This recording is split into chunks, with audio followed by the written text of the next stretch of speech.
Get your filthy hands off that keyboard before I call the cops.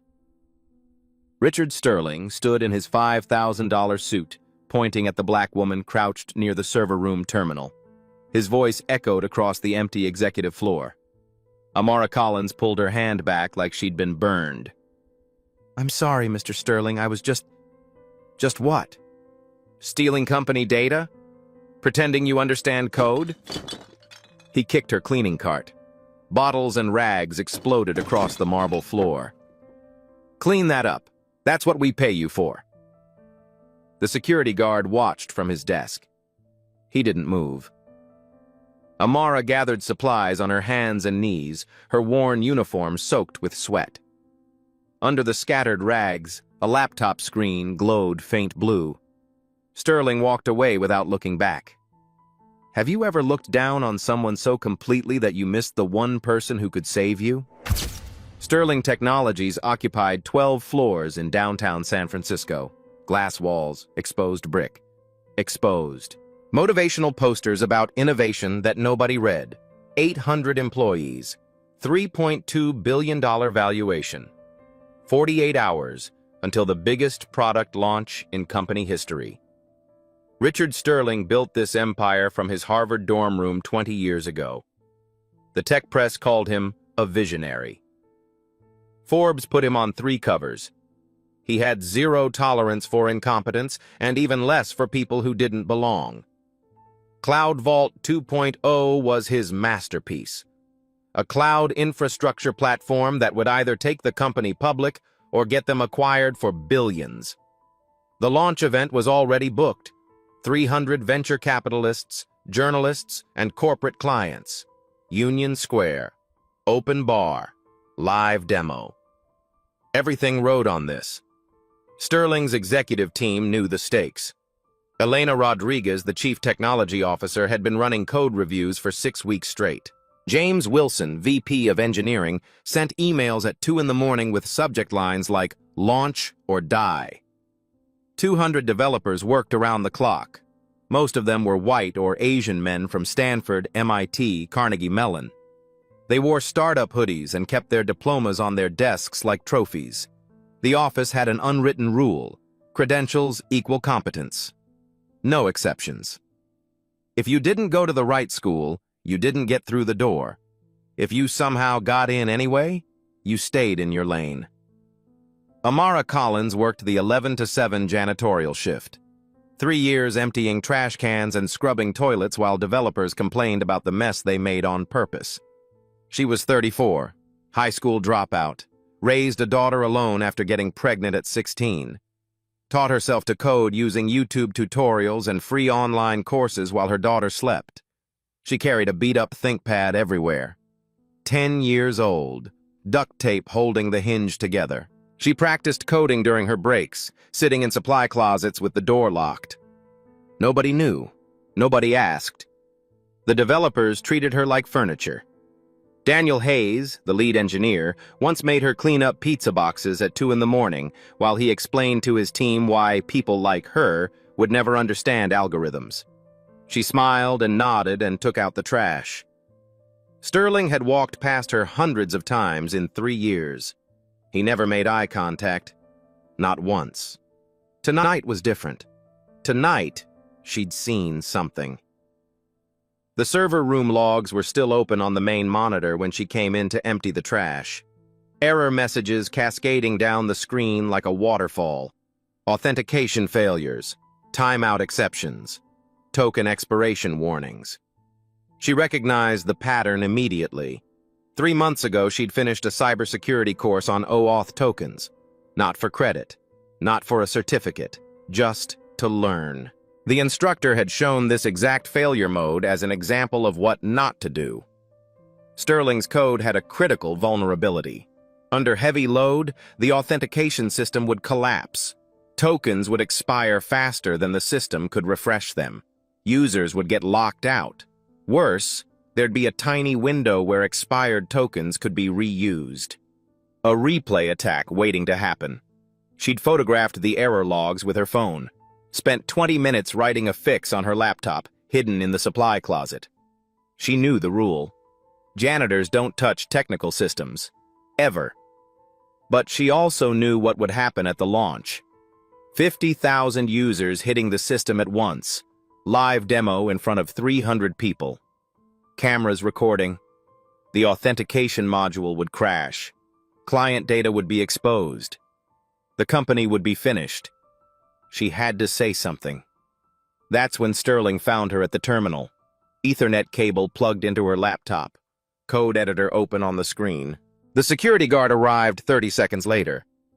Then Elena Rodriguez, who'd been working late in her office. Sterling's face went red. "You're fired. Security, escort her out. And someone check what data she just stole." Amara stood up slowly. Her voice came out steady. "Mr. Sterling, your authentication module has a critical vulnerability. If you launch in 2 days..." Did you seriously just try to tell me, a software engineer with 2 decades of experience and a company worth billions, that you found something wrong with my code? He turned to Elena. "This is what happens when we get soft on background checks." Elena held up one hand. "Richard, wait. Let her explain what she found." Sterling checked his watch. A power move, making everyone wait. "Fine. You have 60 seconds to explain this critical vulnerability to people who actually understand code. When you waste our time, I'm pressing charges for unauthorized system access." The security guard's hand moved to his radio. Amara's hands didn't shake. She'd been scared 3 hours ago when she first saw the errors. Terrified 2 hours ago when she started writing the fix. But now, standing in front of Sterling with a security guard ready to drag her out, something settled in her chest. She was right. Your token refresh function calls the authorization server every 300 seconds. But under load, server response time averages 320 milliseconds. Sterling's jaw tightened. "Get to the point. Multiply that by 10,000 concurrent users. Your queue depth exceeds buffer allocation." Elena pulled out her tablet, scrolling through code files. "Your exponential backoff is 1.5x with max retry of 3. That's 300 milliseconds, then 450, then 675. 1.4 seconds total." Amara stepped closer to the monitor. "Your token time to live is 600 seconds. Refresh trigger fires at 590. Under load, the backoff delay pushes requests past expiration." The security guard lowered his radio. "That's theoretical," Sterling said. "Real traffic doesn't..." "Your stress test tonight hit 9,340 concurrent users at 2:43 a.m. 127 authentication failures in 3 seconds. She held up her phone. Time-stamped photos, clear log entries. All resolved by retry. Now imagine launch day with 50,000 users and someone exploiting it. Elena's fingers flew across her tablet. She ran a simulation. 15 seconds of silence. "Richard, she's right. This crashes the demo and exposes the vulnerability publicly." Footsteps from the hallway. Daniel Hayes appeared, coffee in hand, smirking. "So, the janitor took a Udemy course and thinks she found a bug our entire team missed?" Amara turned to him. "I can show you the fix." Sterling's laugh was cold. "Absolutely not. Wilson, get the team in here. We'll patch this with actual engineers." Elena stepped between them. "Richard, if she spotted this in 20 minutes, what else might she see?" "She has until the team arrives." Sterling's voice dropped. "Then we do this the right way, with people who belong here." People who belong here. Amara had heard versions of that her whole life. Elena touched her shoulder briefly. "Show us the fix." Amara pulled up code on her laptop. Her fingers moved fast. She'd written this 3 times already. Hayes leaned in. His smirk faded. Sterling watched in silence. Amara hit enter. Clean compile. No errors. Token refresh handler. 3-node Redis cluster instead of single instance. Circuit breaker on A-Youth server calls. Token prefetch at 550 seconds with jitter to prevent thundering herd. Elena's eyes widened. You wrote distributed caching in 20 minutes? Just core logic. It needs testing, integration, deployment. How long? Amara swallowed. 30 hours. Hayes laughed. You're a janitor with a laptop from 2015. Our codebase is 2.3 million lines. I've read your entire public GitHub. I know your frameworks, naming conventions, deployment pipeline. Silence. Sterling's phone buzzed. He ignored it. When you fail, you sign an NDA and disappear. No lawsuits, no press, no glory. Deal? Amara met his eyes. Deal. But when I succeed, I want an interview for a junior developer position. Sterling's smile was ice. Sure. When you succeed. The war room filled up fast. 4:30 in the morning. 12 senior developers stumbled in with coffee and laptops, dark circles under their eyes. 2 days of crunch time already behind them. Sterling stood at the head of the glass-walled conference room. Through the windows, 20 more employees gathered outside. Word spread fast in a startup. Drama traveled faster. Code review, Sterling announced. We have a potential security issue that needs evaluation. He never mentioned Amara found it. Just a potential issue.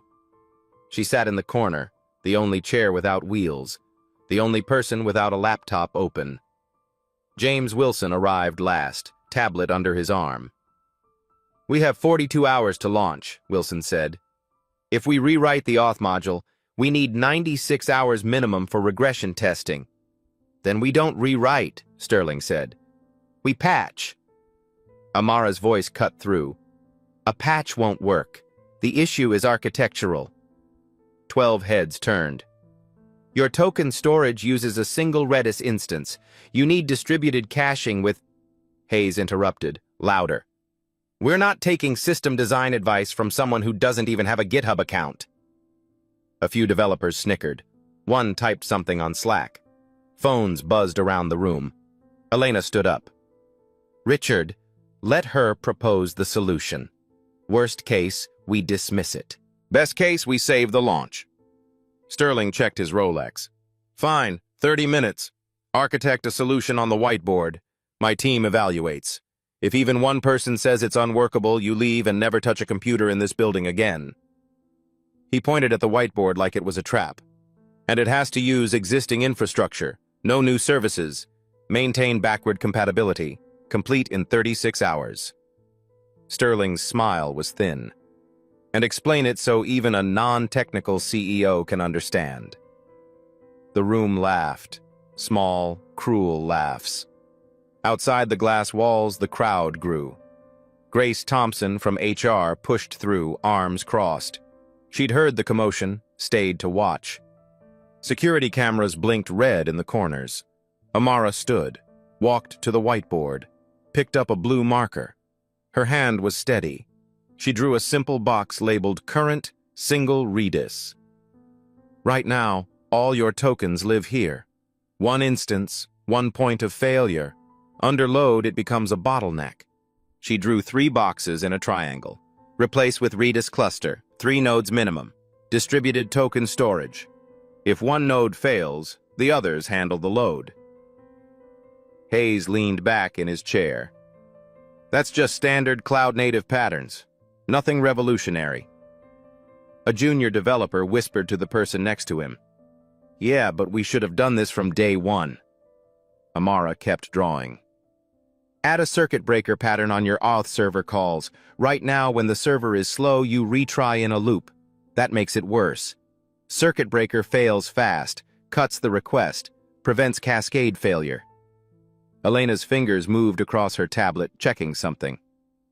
The circuit breaker alone reduces our error rate by 60%, Elena said quietly. Amara drew a timeline. Move your token refresh from 590 seconds to 550. Add jitter, random delays of 5 to 15 seconds per user. Prevents thundering herd problem where everyone hits refresh at the same moment. She added 2 arrows, one labeled red and one labeled right. Separate red and right paths for token validation versus refresh. Reduces lock contention. Faster response times. The room was silent now. Developers actually paying attention. Finally, add a cryptographic nonce to each token. Unique identifier. Even during the vulnerability window, replay attacks become impossible. She capped the marker, turned around. 12 engineers stared at the whiteboard. Hayes broke the silence. Even if the design is sound, implementation is complex. Who has 36 hours to rewrite this? Nobody spoke. Everyone was maxed out. Pre-launch chaos. Every developer was buried in critical tasks. "I can write it," Amara said. The room erupted in laughter. Hayes almost spit his coffee. "You're a janitor with a laptop from 2015. Our codebase is 2.3 million lines of Python, Go, and Rust. I've read your entire public repo. I've debugged your open source libraries on my own time. I know your naming conventions, testing frameworks, deployment pipeline." Her voice didn't rise, didn't waver. "Give me access and a mentor to review my commits. I'll have it done in 30 hours. Elena stepped forward. "Richard, we're out of options. I'll supervise personally. If she fails, we roll back and patch the old way." Sterling's eyes moved from Elena to Amara to the whiteboard. He was calculating. She could see it. The risk, the optics, the humiliation if she succeeded. "Fine." The word hung in the air. "But when you fail, not if, you sign an NDA and disappear. No lawsuits. No press. No, I found a bug story for Twitter. Deal?" Amara's voice was quiet. "Deal. But when I succeed, I want an interview for a junior developer position." Sterling's smirk returned. "Sure. When you succeed." He said it like it was impossible, like the sun rising in the west. Hayes pulled out his phone, typing fast. Within seconds, a Slack channel appeared. Someone had already named it Janitor Coder Fail Watch. Messages flooded in, betting on how many hours until she gave up, jokes about her cleaning the code instead of writing it. Grace Thompson stood outside the glass, watching everything, taking notes. Elena walked over to Amara. "I'll set up your access. Isolated dev environment. I'll review every commit before it goes to staging." She lowered her voice. "Don't make me regret this." Amara picked up her laptop. "I won't." Sterling turned to Wilson. "When this blows up, I want documentation of every failure, time-stamped. We're going to need it for the termination file." 30-hour countdown.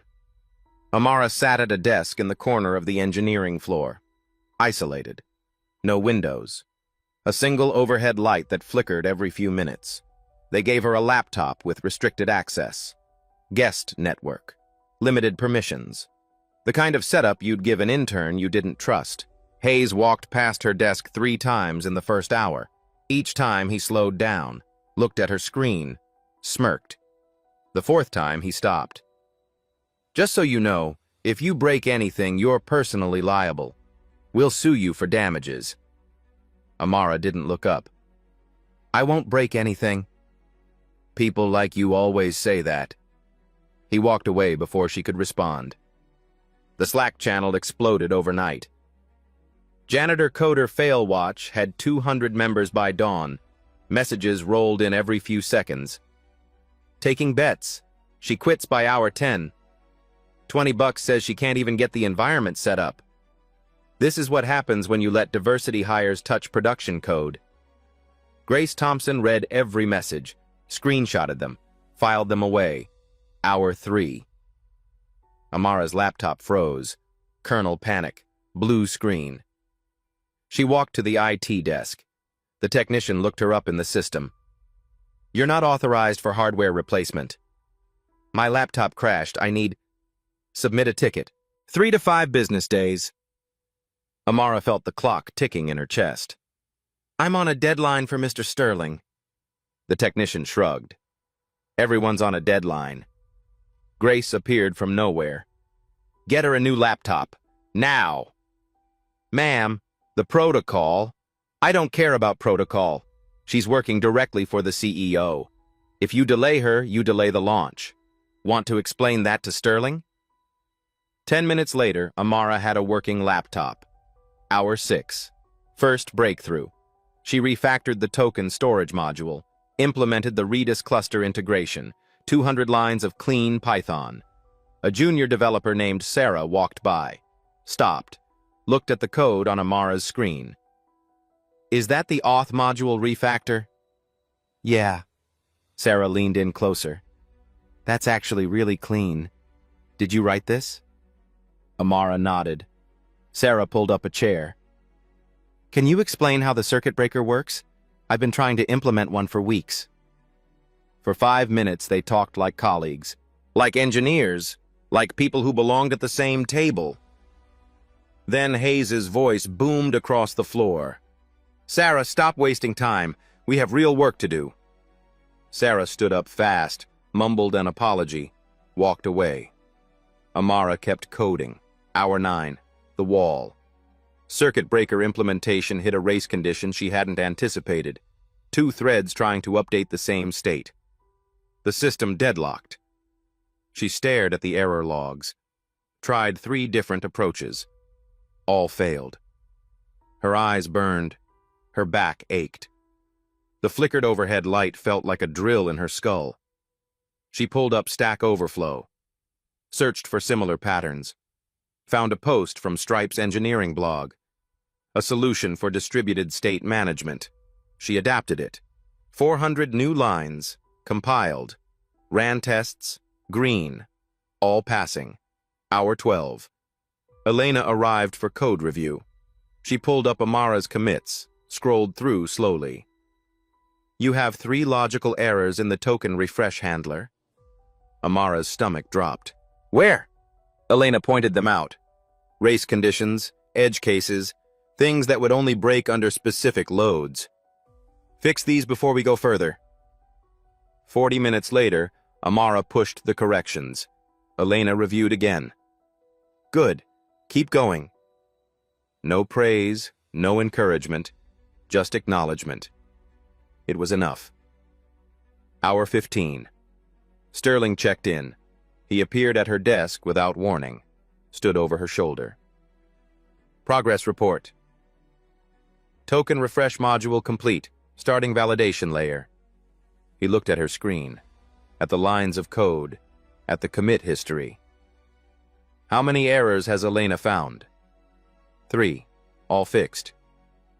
How many will she find tomorrow?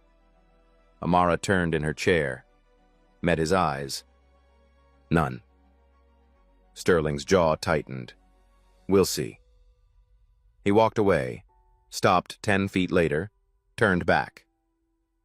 Wilson, give her enough rope to hang herself. Wilson looked up from his desk. Already on it, sir.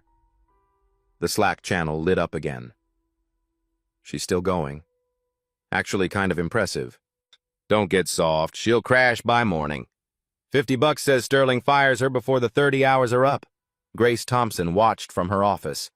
She'd started a separate document. Names, screenshots, timestamps. If this went wrong, she'd make sure everyone remembered how it happened.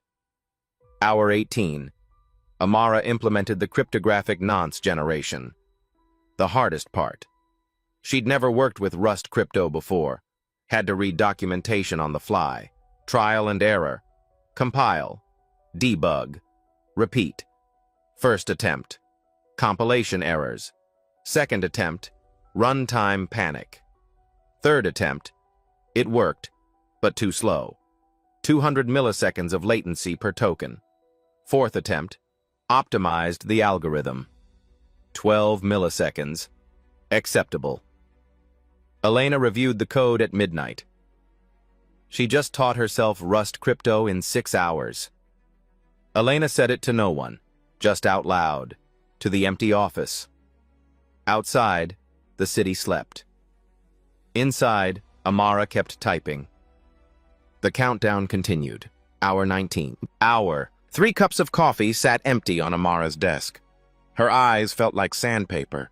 Her fingers cramped around the keyboard. But the code was flowing now. Muscle memory. Logic chains snapping into place. She implemented the pre-fetch queue, load balancing logic, token distribution across the Redis cluster nodes. The main engineering floor buzzed with late-night activity, developers working on their own pre-launch tasks. Every few minutes, someone walked past her desk. Some ignored her completely. Some stopped, stared at her screen, walked away without saying anything. One developer, a guy named Marcus from the infrastructure team, pulled up a chair. "You're actually doing it." Amara didn't look up.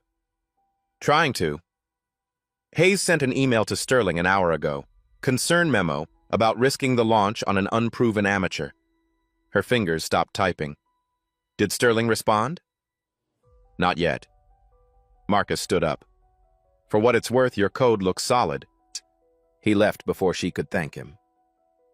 Hour 22. The Slack channel had gone quiet. Not because people stopped watching. Because they ran out of jokes.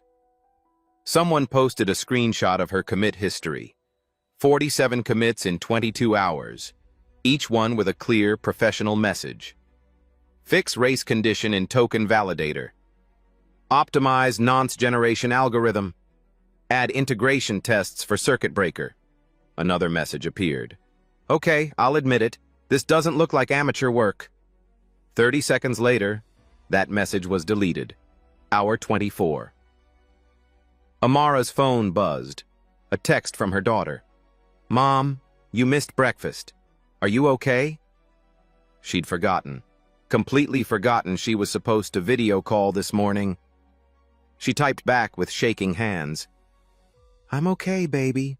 Working on something important. I'll call you tonight." 3 dots appeared. Disappeared.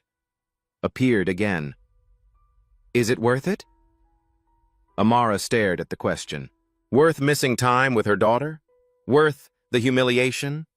Worth fighting people who would never see her as equal? She looked at the code on her screen.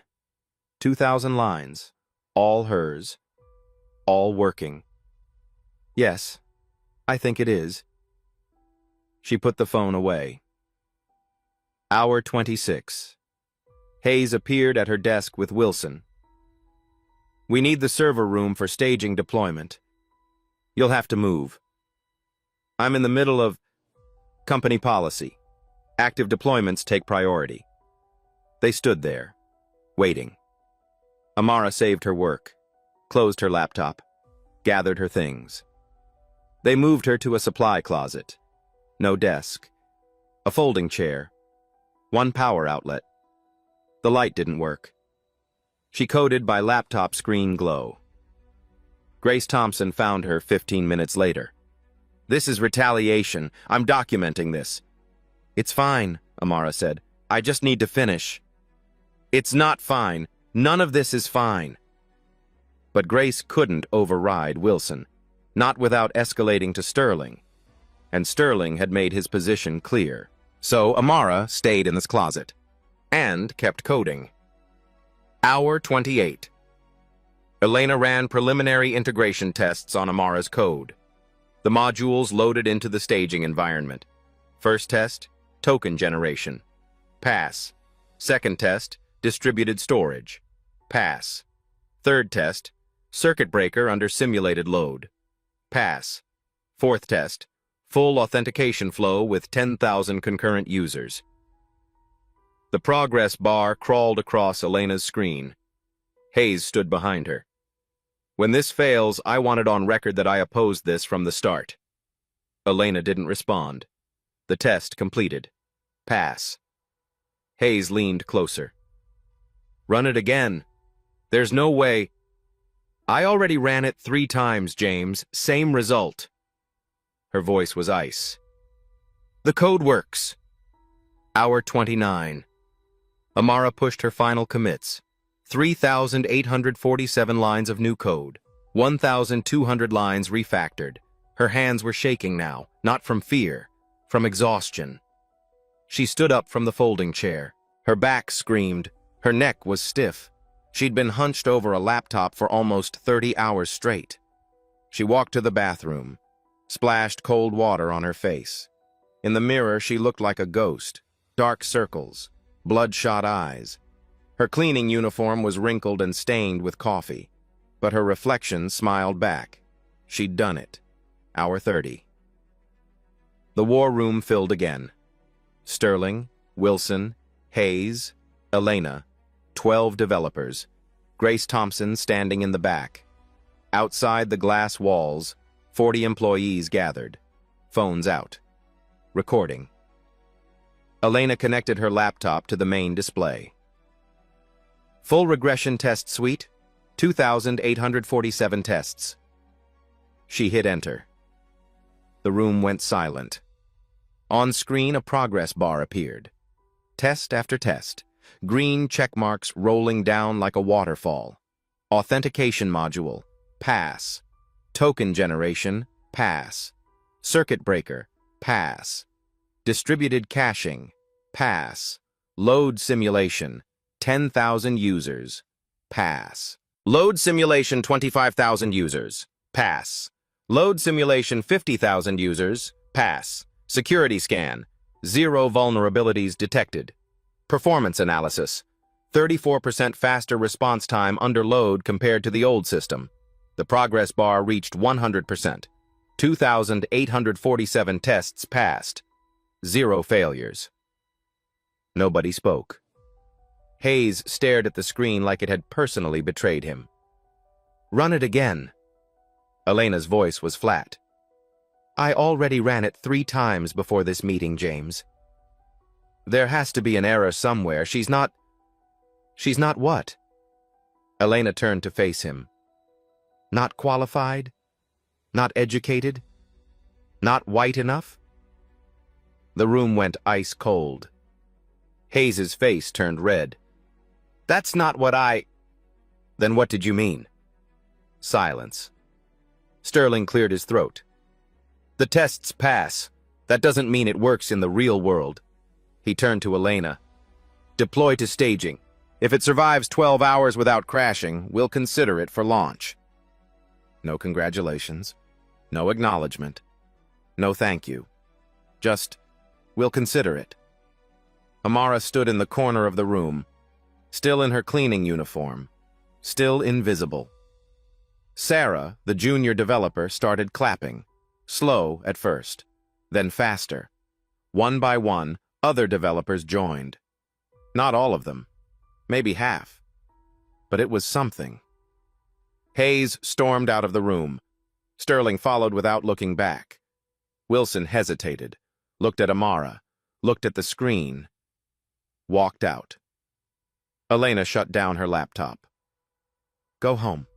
Get some sleep. Staging deployment starts in an hour. Amara's voice came out hoarse. What if it crashes? Then we'll deal with it, but I don't think it will. Elena packed up her things. For what it's worth, I've never seen anyone code like that under pressure. Not in 20 years. She left before Amara could respond. Grace Thompson walked over. I documented everything. Every message. Every act of retaliation. Every attempt to sabotage you. Why? Because someone should. Grace handed her a bottle of water. Drink this. You look like you're about to pass out. Amara drank. The water was cold and perfect. Outside the war room, employees were still recording, still watching. One of them posted to Twitter. Something incredible just happened at Sterling Technologies. Thread incoming. The tweet got 50 retweets in 5 minutes. The story was starting to spread. 12 hours later, 6 p.m., one day before launch, Amara sat in her car in the parking garage. She hadn't gone home. Couldn't risk missing something. She'd slept 3 hours in the back seat. Her phone buzzed. Elena. Staging results are in. Come to Sterling's office. Amara's stomach dropped. She walked through the lobby, past the reception desk, into the elevator. up to the executive floor. The same floor where Sterling had kicked her cart 36 hours ago. Sterling's office door was open. He sat behind a massive desk, floor-to-ceiling windows behind him, the city skyline like a crown. Elena stood to the side. Wilson sat in a leather chair. Hayes leaned against the wall, arms crossed. "Sit," Sterling said. There was only one chair left, cheap plastic, the kind from the conference rooms. Amara sat. Sterling slid a paper across the desk. Staging environment results. 0 crashes, 50,000 concurrent users, 5 times our launch estimate. He slid another paper. Latency improved 40% versus the old system. Another paper. Third-party security audit. No exploitable vulnerabilities found. He leaned back in his chair. "Your code works." Amara waited for the but. "Elena thinks we should use it for launch. Wilson agrees. Even Hayes admits it's technically sound." Hayes looked like he'd swallowed glass. However, there it was. "If we use your code and it works, you get credit. The press will turn this into a story. Poor black janitor saves billion-dollar company. We become the villains who didn't recognize talent." Sterling's fingers drummed on the desk. "If we use it and it fails, I look like an idiot for trusting a janitor over my entire engineering team. Either way, I lose." Wilson spoke up. "What if we present it as a team solution? Minimize her individual contribution. Say the engineering department collaborated on a fix." Amara's hands tightened on the armrests. Elena stepped forward. "Richard, that's smart," Sterling interrupted. "We deploy her code. Elena presents the security module at launch as a collaborative team effort. Amara stays backstage." He looked directly at Amara. "You keep your janitorial position. When this blows over, maybe HR considers you for an entry-level interview. Maybe. Take it or leave it." The room waited.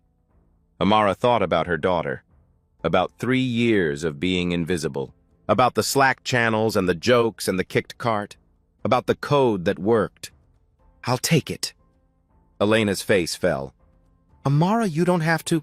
I just want my code to work. I want to prove I can do this. If it saves the company, that's enough." Sterling smiled. "Glad you're reasonable. Wilson, draft the NDA. Elena, update the launch presentation. Remove any individual attribution." Amara stood. "When do I sign?" "Tonight, before you leave the building." She walked toward the door. Sterling's voice stopped her. "And Amara, don't get any ideas about talking to the press. The NDA includes a non-disparagement clause. You say one word, we sue you for everything you'll ever make." She left without responding. In the hallway, Grace Thompson was waiting. "I heard everything." "It's fine." "It's not fine. He's stealing your work." Amara kept walking. Let him think he won. Launch day, 10 a.m., 2 hours before the event. Amara was mopping the executive floor, back in her uniform, back in her place. The NDA sat signed in Sterling's office. Her code was deployed to production. Elena was rehearsing the presentation downtown. Everything was ready. Then Elena's voice crackled over the building intercom. "Richard Sterling to server room B immediately. Security incident." Amara froze. Employees rushed past her. She followed, mop still in hand. The server room was chaos. Elena at the main terminal. Wilson pulling up logs. Hayes standing behind them, pointing at the screen. Sterling arrived 30 seconds later. "What happened?" Hayes turned, and his eyes locked on Amara in the doorway. "Her. That's what happened." He pulled up security footage on the side monitor. 8:47 a.m. Unauthorized access from an internal IP. Janitorial supply closet. She's been accessing the production system this morning. The footage showed Amara at a terminal, typing frantically, code scrolling across the screen. Sterling's face went red. "You accessed production without authorization? I found something. You violated every protocol we have. Wilson, call the police. Mr. Sterling, please, there's a back door in... Enough! His voice echoed off the server racks. Security! Remove her from the building, now! 2 guards appeared. They weren't gentle. One grabbed her arm. The other took the mop from her hands. Wait, Amara pulled against them. The load balancer has malicious code. Check production config line 1294. Someone inserted it last night. Hayes laughed. She's making excuses. Classic. They dragged her toward the exit. Her feet barely touched the ground. Employees lined the hallway, phones out, recording everything. This is what happens when you let unqualified people play engineer, Hayes said, loud enough for everyone to hear. Grace Thompson tried to step forward. Richard, just let her explain. Stay out of this, Grace. She violated her NDA, accessed production systems illegally. She's done. They pulled Amara through the lobby, past reception, out the front doors. The guards released her in the parking lot. You're banned from the property. We see you again, we call the cops. The glass doors locked behind them. Amara stood in the morning sun, shaking, not from fear, from rage. She'd saved them, built something that worked, signed away her credit, stayed quiet, and they threw her out like trash. She walked to her car, sat in the driver's seat, put her head on the steering wheel. For the first time in 36 hours, she cried. Not from sadness, from exhaustion, from the weight of being right in a world that would never believe her. Her phone buzzed. Text from Grace Thompson. I believe you. Sending read-only VPN credentials. Find the proof. I'll buy you time. Amara wiped her eyes, opened her laptop, logged into the VPN using Grace's credentials. 60 minutes until the launch event went live. 60 minutes until 50,000 users hit a system with a backdoor. She pulled up the production config files. Line by line. Searching. Line 1294. There it was. A second authentication pathway. Completely separate from her security module. It bypassed every protection she'd built. Logged credentials to an external server. She checked the commit history. Inserted at 3:22 a.m. last night, while everyone slept. The admin who added it, James Wilson. Her hands stopped shaking. She pulled up badge swipe records, cross-referenced timestamps. Wilson entered the building at 3:15 a.m., left at 3:45 a.m. He'd sabotaged the system, deliberately, to make her code fail publicly, to prove Sterling right. But why would Wilson risk the company? She dug deeper, checked the external server receiving the credentials. The IP traced back to a shell company. Ownership records buried under 3 layers. But the final name made her stomach drop. James Wilson, 51% ownership. He wasn't just sabotaging her, he was stealing client data to sell. Amara had 45 minutes to stop it, and she was locked out of the building. Union Square, noon. 300 people filled the venue. Venture capitalists in tailored suits, journalists with cameras, CTOs from Fortune 500 companies. The stage was massive, 20-foot screens on either side. Sterling Technologies logo glowing blue. Richard Sterling stood center stage, confident, smiling. Thank you all for coming. Today, we launch Cloud Vault 2.0, the most secure cloud infrastructure platform ever built. Applause rippled through the crowd. Backstage, Elena paced with her presentation notes. Hayes sat in the tech booth controlling the screens. Wilson stood near the exit, checking his phone. Outside the venue, Amara ran. Grace had texted her the service entrance code. She slipped through the back corridors, past catering staff, past security who didn't look twice at a woman in a cleaning uniform. She found the tech booth balcony, 20 feet above the stage, public view of everything. Sterling was 10 minutes into his keynote. Our CTO will now demonstrate why Cloud Vault 2.0 is unhackable. Elena stepped onto the stage. The screens lit up with code. Our new authentication system, developed by our team, eliminates every known vulnerability. Amara's voice cut through the room. That's a lie, and you're about to prove it. 300 heads turned. Cameras swiveled toward the balcony. Sterling's face went white. Security, remove her. Mr. Sterling, if your system is so secure, let me test it. Right now, in front of everyone. The press section erupted. Who is she? Why is she in a janitor uniform? Is this part of the presentation? Elena whispered into her microphone, but it was still live. Richard, that's the woman who wrote the code. The room exploded with noise. Sterling's jaw clenched. He was trapped. 300 witnesses, dozens of cameras. If he refused, it looked like he was hiding something. Fine. You want to embarrass yourself publicly? You have 60 seconds to hack our unhackable system. When you fail, I'm pressing charges for trespassing and corporate sabotage. He gestured to the demonstration terminal on stage. The screen projected to the entire room. Amara walked down from the balcony, through the crowd.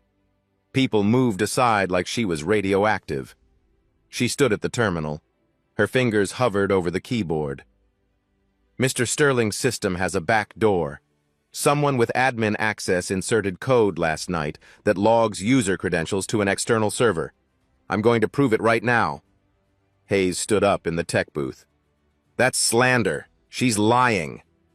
Then let her try, someone from the press shouted. Amara's fingers moved. I'm creating a test account. Everyone can see this. On the giant screens, her keystrokes appeared in real time. Username, demo@test.com. Password, CloudVault 2024. She hit enter. The system accepted it. Account created. Now watch what happens. She opened a second terminal window, connected to her VPN, pulled up network traffic logs. The entire room watched on the 20-foot screens. This external IP just received a post request containing my username and plaintext password. That should never happen. CloudVault 2.0 should never send credentials outside the system. Murmurs rippled through the crowd. A journalist raised his phone. Can you prove that's not fake? Amara pulled up the production config file. Highlighted line 1294. This webhook was inserted at 3:22 a.m. today. Here's the audit log. She projected it on screen. The admin who added it was James Wilson. The room erupted. Wilson pushed toward the exit. Security blocked him. Hayes jumped from the tech booth. She's fabricating evidence. She had access this morning. She could have planted this herself. Amara turned to face him. The audit log is cryptographically signed with blockchain-based timestamps. Your own system. Unless I hack the blockchain in 90 minutes, this is authentic. Elena pulled out her tablet, verified the signature herself. Richard, the signature is valid. This was Wilson. Sterling looked like he'd been punched. Wilson, explain. Wilson's face was red, sweating. She's unqualified. She's dangerous. I was protecting the company from... From what? Amara's voice was steel. From me? Or from the fact that a black woman with no degree wrote better code than your entire Ivy League team? The silence was absolute. Cameras captured everything. Someone in the press section started typing furiously. You weren't protecting the company, Amara continued. You were stealing client credentials. The external server traces back to a shell company you own. She pulled up the ownership records, projected them on screen. You sabotaged my work so I'd take the blame when the system failed and credentials leaked. Then you'd sell the data. Wilson lunged toward the stage. Security grabbed him. She's lying. Sterling, don't listen to her. She's just a janitor who got lucky. Lucky? Amara's voice rose for the first time. I spent 30 hours writing code that saved your company. I found your vulnerability. I fixed it. I asked for nothing but a chance. She turned to face Sterling. You said if I succeeded, I'd get an interview. I succeeded. Your product is launching successfully because of my code. Your VP tried to sabotage it and steal from your clients. The crowd was silent, waiting. Now answer one question in front of these 300 witnesses and cameras. She paused. Was I qualified? 10 seconds of silence. Sterling's face cycled through rage, humiliation, calculation. His voice came out quiet. Your code is functional. You demonstrated competence. That's not what I asked. The crowd leaned forward. Was I, a black woman, a janitor, a high school dropout qualified to save your billion-dollar company? A journalist in the front row started chanting, Answer her! Another joined. Answer her! Then another, then the entire room. Answer her! Answer her! Answer her! Sterling's hands shook. Yes! The word barely came out. Louder, Amara said. Yes! You were qualified. The room exploded. Applause, shouting, camera flashes like lightning. Someone started a slow clap that built into thunder. Hayes tried to leave. Security stopped him too. Grace Thompson walked onto the stage, handed Sterling a folder. Richard, you need to see this. Inside, screenshots of every discriminatory message from the Slack channel, every act of retaliation, every attempt to sabotage Amara. Time-stamped, documented, ready for lawyers. Sterling looked at the folder, at the cameras, at the 300 witnesses who would never forget this moment. He was beaten, and everyone knew it. Elena stepped forward, took the microphone. Ladies and gentlemen, the woman you just met is Amara Collins. She identified a critical security vulnerability, architected the solution, and implemented it in 30 hours. Cloud Vault 2.0 is secure because of her. The applause doubled. Amara stood on the stage in her cleaning uniform. For the first time in 3 years, everyone saw her. The applause faded. Sterling still stood on stage, holding the folder Grace had given him. His hands trembled slightly. Grace stepped forward, speaking into the microphone. There's more. The room went quiet again. 3 days ago, Elena Rodriguez filed an SEC whistleblower report about systematic discrimination in Sterling Technologies' hiring and promotion practices. Sterling's head snapped toward Elena. You did what? Elena's voice was calm. I filed a report because going to you would have meant silence. Amara isn't the first qualified person we've ignored. She's just the first who proved it where no one could look away. Grace pulled out another folder. I have 47 incident reports of discrimination filed over the past 2 years. Racial slurs, blocked promotions, hostile work environment complaints. She looked directly at Sterling. You told me to bury them. I did. I won't anymore. The journalists were recording everything. Grace continued. Either you reform hiring and promotion practices immediately, or I submit these to the EEOC and every news outlet in this room. Sterling looked trapped, cornered by his own choices. A reporter stood up. Mr. Sterling, will you commit to transparency on diversity hiring going forward? Another reporter. What consequences will Wilson and Hayes face? Sterling's lawyer whispered in his ear. He nodded slowly.